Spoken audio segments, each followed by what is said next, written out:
narasumber kita yang ketiga. Kami undang Ibu Dr. Tri Yuningsih dari Universitas Diponegoro. Sebelumnya saya akan membacakan sedikit biodata beliau. Beliau lahir di Magelang tanggal 2 Juni tahun 1967, yang merupakan anak ketiga dari 9 bersaudara yang saat ini adalah seorang dosen administrasi publik di Fakultas Ilmu Sosial dan Ilmu Politik Universitas Diponegoro. Memperoleh gelar DRA tahun 91 dan gelar MSI tahun 2002 serta gelar doktor ditamatkan pada tahun 2018 di Universitas Diponegoro. Aktif mengikuti kegiatan ilmiah baik di dalam maupun di luar negeri serta menulis beberapa buku antara lain modul MSDM, kemudian manajemen personalia, bunga rampai artikel pilihan, dan masih banyak lagi buku-buku yang beliau tulis. Yang paling baru ini adalah buku tentang manajemen perubahan yang ditulis tahun 2020 dan juga buku manajemen konflik tahun 2020 juga, dan rupanya beliau sangat aktif menulis buku ya. Jabatan yang pernah diemban tahun 2006 sampai 2010 menjadi Sekprodi D3 Administrasi Perkantoran dan Sekretaris.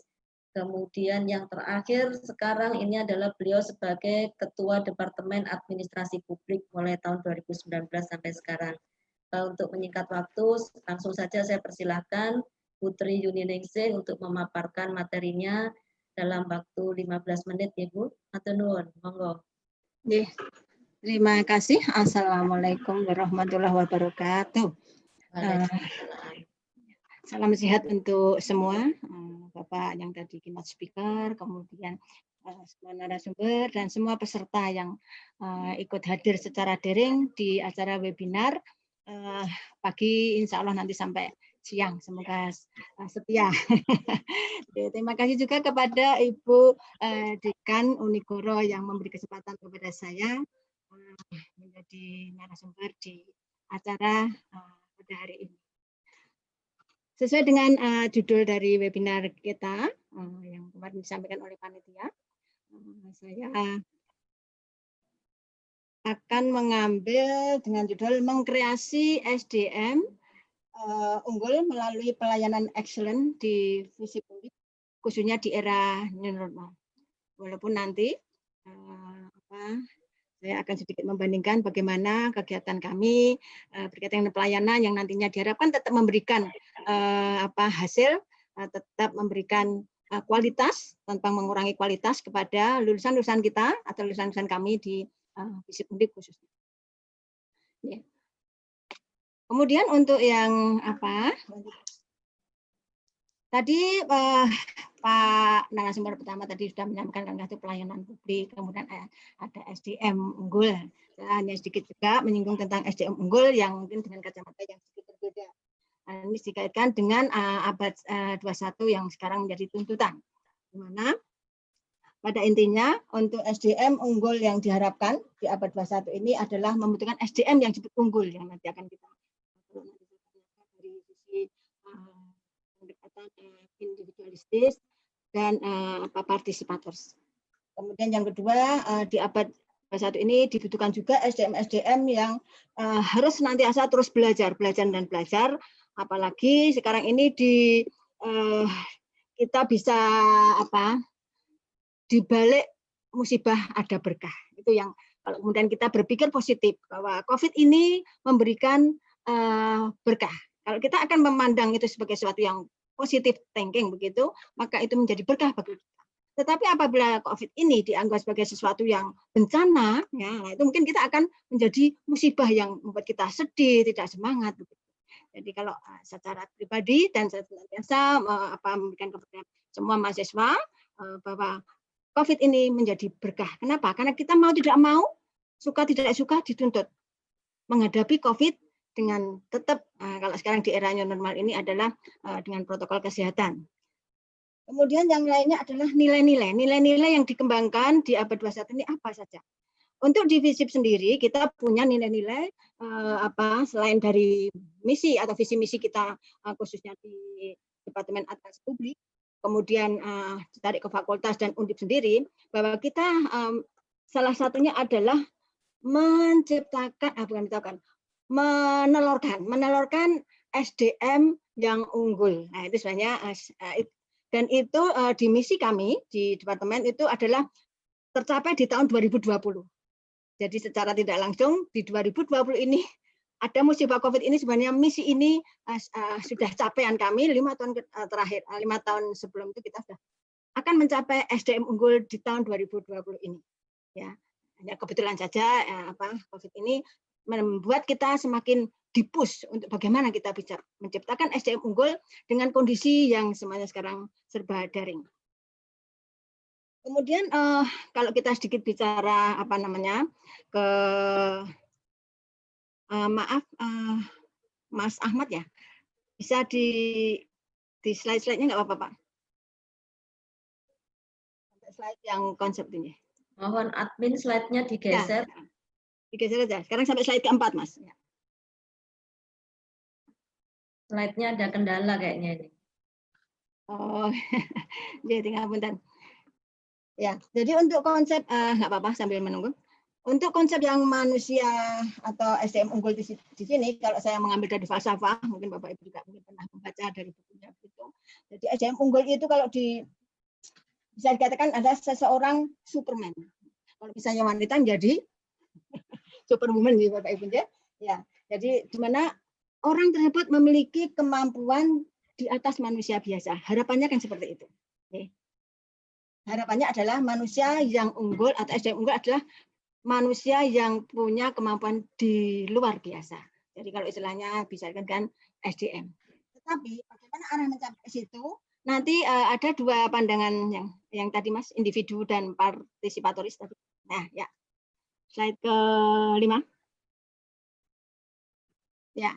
Nah, manusia unggul atau SDM yang unggul itu yang bagaimana? Ini sama nyata dari Pak Satar, Muhammad Satar begitu. Nah, dia menyampaikan keunggulan dari SDM itu ada dua. Yang satu adalah yang dimaksudkan individualistis dan yang kedua yang partisipatoris. Tetapi untuk yang SDM unggul yang mengacu ke keunggulan individualistis ini tidak kita rekomendasikan, tapi hanya sebagai wacana saja. Kenapa demikian? Karena keunggulan individualis ini cenderung dia akan berusaha bagaimana dia meningkatkan kualitas dari dirinya, tetapi untuk kepentingan pribadi. Nah itu, tapi ini memang wacana. Kemudian SDM unggul yang diharapkan adalah yang kedua. Jadi dia memiliki keunggulan yang partisipatoris. Bagaimana keunggulan yang partisipatoris itu yang sebenarnya kita harus angkat ke sana. Kita bisa lihat Nah,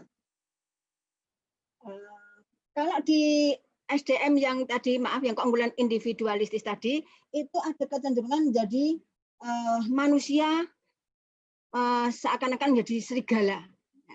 Ya, itu tidak direkomendasikan, tetapi menjadi wacana. Nah, kalau yang keunggulan partisipatoris ini harapannya adalah seseorang atau SDM tersebut selalu ikut serta ya di dalam semua persaingan yang dilakukan dengan sehat dan semuanya dicari dengan jalan yang terbaik. Bisa dilanjut Mas, nggak apa-apa. Kemudian yang kedua ini slide ke-6 Mas. Berkewajiban, dia punya kewajiban untuk menggali dan mengembangkan seluruh potensinya, tetapi kesemuanya itu nanti diharapkan untuk membantu orang banyak. Nah, ini menjadi harapan bahwa SDM itu bukan jadi orang yang individualistis atau egois. Kemudian yang ketiga berkaitan dengan SDM yang yang memiliki keunggulan partisipatoris adalah persaingan yang dilakukan oleh seseorang. Jadi seseorang manusia atau kita seseorang tersebut mengembangkan dirinya dengan tetap memperhatikan orang lain. Senantiasa berusaha untuk dia mencapai sesuatu keuntungan bukan untuk pribadi tetapi untuk orang banyak. Nah, itu secara secara teoritis yang mungkin ini hanya refreshing aja, mungkin Bapak Ibu juga atau semua peserta pernah membaca demikian. Kita lanjutkan, yang berikutnya adalah di slide ke-7 ya. Ada beberapa teori yang disampaikan oleh John di sini. bukunya John menyampaikan di situ bahwa ada 17 butir landasan di mana keterampilan menjadi SDM unggul itu di slide ke-7, silakan Mas. Lanjut. Ya. Ada basic skill, kemudian ada thinking skill, kemudian ada people skill, dan ada personal qualities. Nah, beberapa poin yang bisa masuk di 4 kategori ini sangat dipentingkan. Yang ini menurut Jones. Nanti Bapak Ibu bisa lihat di PPT-nya. Ya. Lanjut saja. Kemudian untuk yang 5 kompetensi. Ada 5 kompetensi dan 3 fondasi di mana harus dimiliki oleh SDM yang unggul. 5 kompetensi yang pertama adalah resource, kemudian interpersonal skill, kemudian information, kemudian sistem, kemudian teknologi. Saya kira terjemahannya dan juga jelas. Jadi atau resource itu bagaimana dengan kemampuan SDM itu sendiri, kemudian kemampuan interpersonal dari masing-masing individu tersebut, kemudian informasi. Orang yang menguasai informasi sekarang, orang yang menguasai teknologi adalah orang yang menguasai dunia. Itu yang selalu saya pegang. Saya pernah mendapat kuliah dari seorang profesor yang menyampaikan, Anda harus menguasai ilmu, Anda harus menguasai teknologi, harus menguasai informasi, Anda akan menguasai dunia. Dan itu menurut saya sangat-sangat cocok. Saya kira mungkin Bapak Ibu bisa renungkan, apakah benar ya? Gitu, ya. Kemudian 3 fondasi dasar di mana SDM unggul itu harus bagaimana? Dia harus punya kemampuan yang disebut dengan basic skill. Ini di slide berapa? Naik saja, Mas. Basic skill, kemudian ada thinking skill, dan ada personal qualities. Mohon maaf, Bu Yuni, apakah suara saya jelas diterima atau putus-putus? Ya, lumayan jelas, Bu. Lanjut. Monggo lanjut waktunya. 5 menit. Siap. Kemudian saya lanjutkan lagi. Bagaimana di Undip? Nah, ini kan tadi kan dari Bapak tadi kan Unitomo, dari pembicara narasumber Madewa. Madewa tadi ya. Saya pernah ke Madewa Bapak dulu, tapi nggak sempat kan. Ya, semoga suatu saat bisa ketemu. Kemarin saya ke Ngurah Rai ketemu Pak Gede itu. Ya. Nah, bagaimana dengan pelayanan? Sesuai dengan topik kali ini, adalah upaya pelayanan yang excellent di fisik. Kebetulan saya di Fakultas Ilmu Sosial dan Ilmu Politik ya. Di era new normal. Nah, untuk era new normal, lanjut lagi Mas. Ada beberapa hal dalam kaitannya dengan pelayanan. Satu, pelayanan akademis, saya kira itu semuanya ada semua di kampus Bapak Ibu juga. Kemudian ke pelayanan kemahasiswaan dan bidang umum dan perlengkapan atau umper. Tetapi di siang hari ini saya hanya bahas yang 2 saja. Bukan bukan maksud saya menggurui, atau kita sharing aja. Sharing ini loh yang selama ini terjadi di kami, bagaimana memberi pelayanan kepada mahasiswa khususnya di era kemarin normal, kemudian COVID, dan era sekarang adaptasi kebiasaan baru atau disebut dengan era new normal ini. Nah, untuk yang bidang umum dan perlengkapan saya tidak bahas karena yang mungkin kita bisa sering adalah yang akademis dan kemahasiswaan. Lanjut. Nah, kegiatan-kegiatan pelayanan di FISIP Undip. Nah, ini yang di saat kita normal, ya, sebelum COVID, saya kira semuanya kita dalam kondisi normal. Ya. Walaupun normal, waktu itu kondisi kita normal, itu kita tetap sudah melakukan manual, secara manual artinya fisik dan juga tetap daring. Jadi kita sebenarnya sudah dilakukan. Jadi COVID ini hanya ada beberapa yang mungkin ketidaksiapan SDM, artinya dosen atau mahasiswa begitu yang mungkin dia terkaget-kaget. Tapi kalau seperti yang kita sudah terbiasa dengan daring dan luring ini sebenarnya nggak masalah. Ya, itu yang sebelum COVID untuk bidang akademik atau pendidikan. Jadi kita memang sebenarnya sudah terbiasa dengan luring maupun daring. Apalagi dengan ada COVID ini hanya lebih diperbanyak yang daringnya.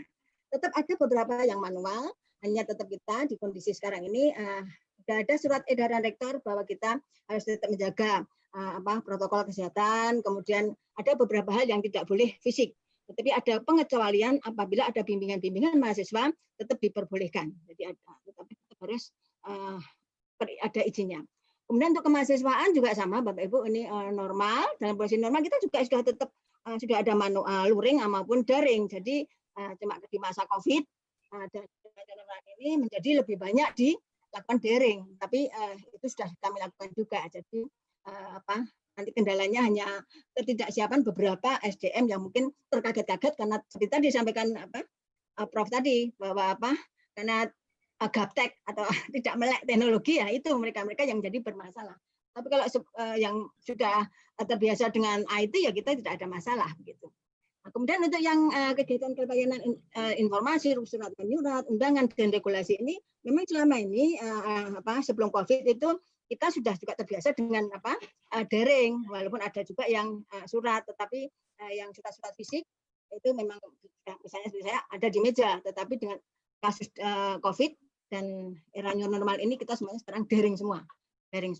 Tetapi apabila seperti pengekspedisian keuangan dan memang itu dibutuhkan tanda tangan, ya staf akan datang ke siapa pejabat yang harus tanda tangan untuk dimintai tanda tangan. Untuk lain-lain yang saya kira semuanya untuk lain-lain, nah ini yang kelihatan banget adalah di ini Bapak Ibu. Untuk pengajian, jadi pengajian dulu kan kita fisik ya, nah sekarang daring. Kami melakukan daring dengan mahasiswa ada pengajian ya, kemudian dengan sama dosen kolega ada. Kemudian seminar-seminar yang dulu kita luring ya sekarang otomatis daring semua. Kemudian saya kira ini juga banyak bapak ibu saya juga kalau sekarang ada teman sakit mohon maaf jadi mikir dulu. Ini yang menjadi kebiasaan yang lain-lain ya. Kemudian takziah itu juga mikir dulu kadang-kadang ini bagaimana nih, ini pasien COVID apa tidak. Nah ini menjadi perubahan-perubahan terjadi. Diskusi-diskusi yang dulu memang kita lakukan luring sekarang menjadi daring. Kemudian kegiatan PKL, magang, perpustakaan sepi Bapak Ibu ya. Anak-anak otomatis kesulitan. Banyak ibu saya mengeluh kita kesulitan. Tapi apa mau dikata sekarang harus ada e-book, mereka bisa ambil jurnal-jurnal melalui googling dan seterusnya. Dengan kasus kampus Merdeka ini, Bapak Ibu, seperti yang disampaikan Pak Prof tadi, kampus Merdeka kita PKL ini dibuka lagi bahwa kita memberikan bantuan untuk mahasiswa PKL atau magang ke luar kampus. Jadi 3 semester tadi di luar kampus tadi kita ada bantuan. Oke lanjut. Nih. Kemudian untuk pelayanan, nah ini lanjut Mas. Ya Bu. Siap ya. Tinggal 2 ya Bu ya, 2 slide kita. Yang 12 Mas. Nah, untuk pelayanan pendidikan di era normal, mungkin Bapak Ibu bisa bersatu di sini. Ya, jadi untuk pelayanan pendidikan di sini di era sekarang sudah ada. Jadi rektor mengeluarkan surat edaran hampir sering sekali ya, saya kira di KPK itu sama. Jadi kebijakan itu tidak langsung sekaligus ditetapkan, tapi bertahap gitu. Nah, di era new normal sekarang kita memang daring. Nanti sampai sementara ini kita belum ada pengumuman sampai 2021, tapi kita sampai Desember. Jadi kita daring. Bimbingan kita juga daring. Semuanya daring. Ada yang mungkin video call, WA, tapi secara prinsip daring. Kemudian untuk ujian kita juga daring Bapak Ibu, termasuk ujian S1, S2, S3, termasuk ujian tertutup, sampai lulusannya ya, wisuda pun juga daring. Kemudian untuk admin semua kegiatan juga daring semua. Nah ini yang mungkin menjadi masalah kita bersama adalah tadi bahwa pelaksanaan daring ini semua harus ada syarat-syaratnya. Mahasiswa siap, dosen siap. Mahasiswa siap, dosennya nggak siap. Kemarin pada saat 3 bulan pertama itu banyak sekali dosennya kedandapan ya istilahnya itu ya tadi terkaget-kaget gimana ini saya nggak menguasai IT. Nah itu juga banyak, itu terjadi juga di kami. Tapi sekarang berjalannya waktu alhamdulillah sudah mulai terbiasa. Sarana prasarana pendukung ini di tempat kami ada namanya SSO, kita untuk mahasiswa menggunakan MS Team. Kemudian kita punya program yang sekarang ini pas barengan, saya harusnya ikut ada rapat di sana, Kulon, kuliah online dengan menggunakan sistemnya Undip. Nah, nanti akan semuanya harus pakai kulonnya Undip. Nah, MS Team pelan-pelan akan dikurangi, tapi ini masih proses. Kemudian kendala seperti biasa Bapak Ibu, webinar ini juga sama tuh, jaringan dan biaya. Untuk mengantisipasi atau solusi yang kemarin diberikan oleh lembaga adalah bantuan masing-masing mahasiswa 50.000. Itu diberikan ke semua mahasiswa. Kemudian tadi Pak Pros juga menyampaikan UKT, keringanan UKT juga kita pembebasan keringanan itu mereka mengajukan. Dari kemarin yang saya catat di tempat saya itu ada S1, S2, S3 itu totalnya ada yang S1 37, tapi tidak semuanya di ACC karena harus ada kriterianya. 21 yang di ACC. Yang S2 itu kemarin ajukan ada berapa? Sekitar 10 begitu, juga tidak ada kriterianya ini diterima dan tidak. Yang S3 sama, semuanya minta maju UKT, Bapak. Bebas UKT. 12 juta kan lumayan ya. Tetapi semuanya ada kriterianya. Mana-mana yang di ACC. Lanjut, sedikit lagi Bu, satu kali. Untuk yang kemahasiswaan, nah ini mungkin menjadi masalah Bapak Ibu juga. Di tempat kami juga ada masalah. Jadi untuk SDM unggul selama ini kami mendorong mahasiswa kami untuk tetap mengikuti lomba-lomba nasional maupun internasional, kemudian untuk ikut seminar-seminar nasional maupun internasional, kemudian workshop-workshop, diskusi-diskusi, pelaksanaan kegiatan-kegiatan kemahasiswaan supaya tetap menciptakan SDM-SDM yang mampu bersaing di lokal, nasional maupun internasional. Dan itu semuanya kami ada bantuannya. WA Group sangat berperan Bapak Ibu. S1, S2, S3 kita punya WA Group. Disitulah kita bisa menyampaikan hal-hal yang mungkin sifatnya bagaimana informasi dari lembaga departemen ini ke mahasiswa cepat. Oke, mungkin ini terakhir untuk nanti kita bisa diskusi lebih lanjut di belakang, tetapi cukup 2 menit kalau tidak salah. Semoga sinyalnya bagus, bisa diklik Mas itu SDM unggul yang dari Pak Jokowi. Silakan. Yang slide 14 Mas. Semoga lancar. Sudah habis Bu. Oh, ya. Hingga munculnya revolusi industri 4.0.